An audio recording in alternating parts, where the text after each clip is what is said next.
xua na in bo môi na giống abo zo ta hin na ôm lâu lung ngày na châu lâu xuống mai con có tiếng Việt buồn sẽ nè nè abo thì cái dẹp rồi mấy anh đâm đuôi trên thôi em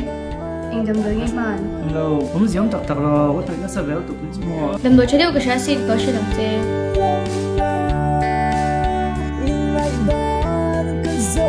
thì mà chưa có công sự về đâm đâm bằng thằng dâu này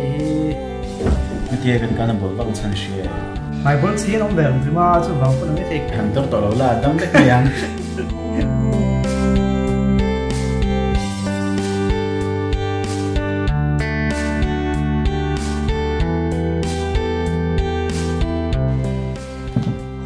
nghe hỏi có còn áp biết là mày bớt tên thì nó về mới à đầm người tên thì về đâu vì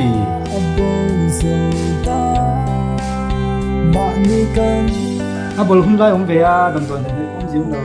à không nào về về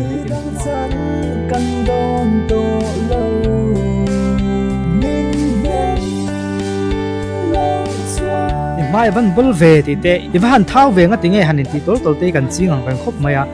yang vak ma phei chun ni rowa ma ko zu adong song tu tam tak in thla hun pha le nuam ti ro pha hin om thina ni entronan ilu van buk ve hairstyle chu ti khati ti te i ko chu ti khati ti te hi chu ala siam that theya apoi ro ma ko chu pian pu yang chi yang te thau ti te sang lu tuk te ba han lian em hanin ti ngot te hi alo mo mangin kan khoi mai the ma ko chu sang tak mi jinga omin thlang tlat i ba han sang ve hanin ti vak vak ang chi te the tiang te hi kan ti do hi thokop maya kan ti do thelo nei pon ti do zira thani ti kha ton tu ma hianin he video thek tu te hen lo khela kan bulo om te hian kan bula nuam te takan om theinan ke ma ni kan poi mo ni